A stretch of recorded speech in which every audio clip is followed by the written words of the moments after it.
I am assuming that he doesn't know too much about his identity, but I might be wrong. So I'm going to try to ask him this question.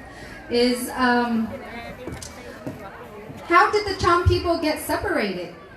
Does anybody kind of contemplate that question? Let me see if Mustafa knows the answer.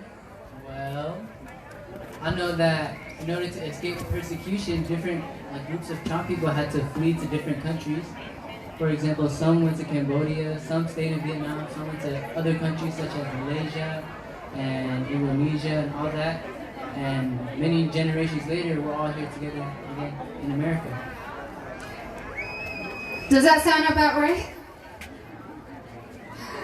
So I think that answer requires a little bit more research, but this is just to let you know that it's an example of a youth who were born here and who grew up here, and perhaps not knowing too much about their history, perhaps as Chăm and their culture, but that doesn't mean that there isn't any opportunity to start learning more and more about that. And this is one event that is helping us and helping the young individual to learn some of those histories.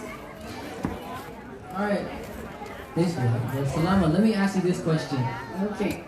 Can you tell us about the diversity of the Chăm people? Sure. I'm going to try my best to answer this question again. I am still young, and I probably don't know too much about the history, but so far what I know is Chăm people are very diverse. We have different religions. We have different foods that we've adopted from different countries. We also dress differently, but most importantly, we speak very differently. For example, I just want to give you a comparison between a Chăm Phang Rang and a Chăm Chau Đốc or a Chăm Pleku. When I first met my husband, we didn't speak Chăm, but we were both Chăm. One from Pleku and one from Phang Rang, so we had to speak broken English. So that's just an example of coming from different places, being so separated that even our language become so different to the point we don't understand each other. But look at all the people who are here today too. The way that they're dressed are very different. Some individual wear a tie here. There's beautiful wraps. Some of the other Chăm don't use that. But you also notice some young people from, Pleku perhaps wear different type of Chăm dress, or wear a little bit different kapia, or a little bit different am. So those are just some examples that I, at this age, have observed. Last but not least, this question I think is very important for all young Chăm individual, but I would like to ask this specifically to Mustafa, just because he has a microphone right now. Why is it important for young people like you to learn? Well, for me, it's important for me to know my cultural identity, because my cultural identity is something that's going to stick with me my whole life.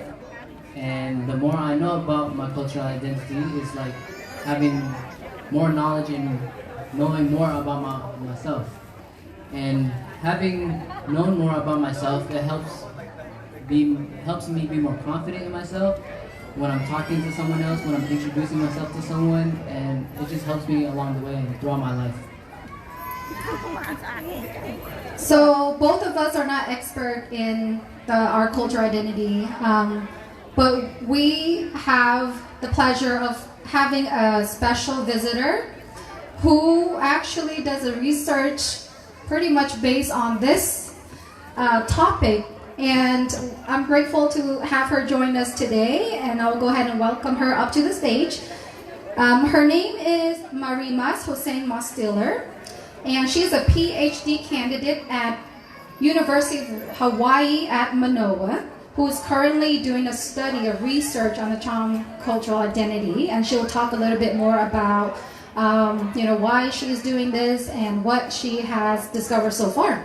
Well, welcome. Assalamualaikum. Can everyone hear me? Yeah? Okay. My name is Marimas Hossein Mostiller. I'm a PhD candidate at the University of Hawaii at Manoa. I've been there for about 5 years now. I'm doing research on my community, Chăm Muslim Americans. I grew up in the Santa Ana community there.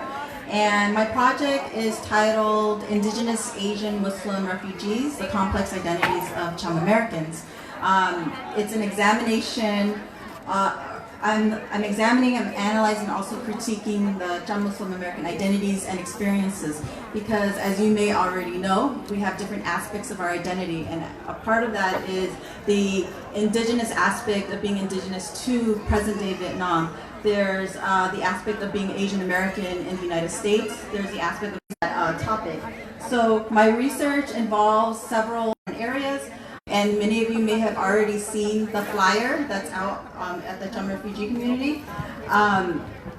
It also involves interviewing a selected number of participants and also community leaders, and also analyzing different representations and misrepresentations of Chăm people, culture, and history at different sites. And this includes different museum sites. If you're not familiar, there's a lot of Chăm sculptures that are randomly dispersed at different museums. Like for instance, at the Asian Art Museum in San Francisco, there's Chăm Hindu sculptures there. There's sculptures in Cleveland, Ohio, of all places. There's sculptures even in Hawaii, where there's really not a lot of Chăm people. So how do these things get there, and how are these objects being presented, and how are they being represented, and how are they representing and also misrepresenting some aspects of our community, some aspects of our people and culture and history.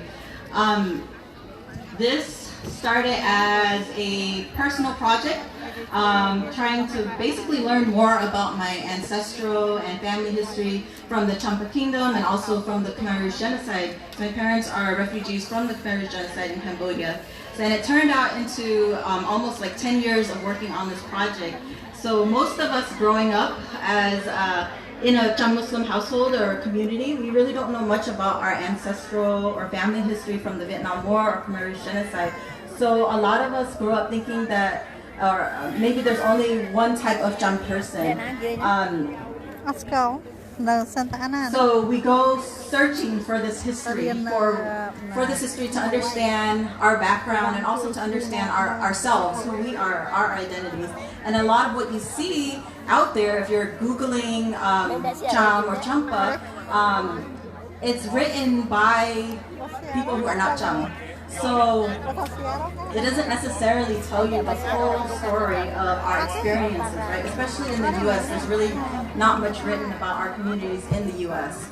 So we need more people that look like us, that understand our unique experiences, that in order to tell our story, so that it provides a bigger picture, a more whole picture. And I want to emphasize the importance of this because I've learned that from my research, most Chăm youth in the U.S. they go through some type of identity crisis, and they think that they're alone. They don't know. It's not knowing your history. And I am here to say that it isn't your fault that you don't know your history, because a lot of the erasure of our history and our identities is often done either purposefully or haphazardly by different institutions, whether it's from Cambodia or Vietnam or even in the United States. We get absorbed by like the Vietnamese community or Cambodian community or like Asian American community in general. So, however, I are in middle school or high school or interested in pursuing college or going to graduate school, because I have a lot of experience in that.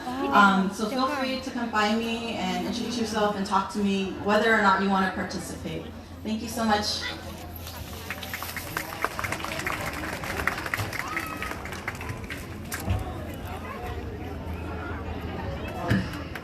Thank you, Maria, for talking about your amazing research.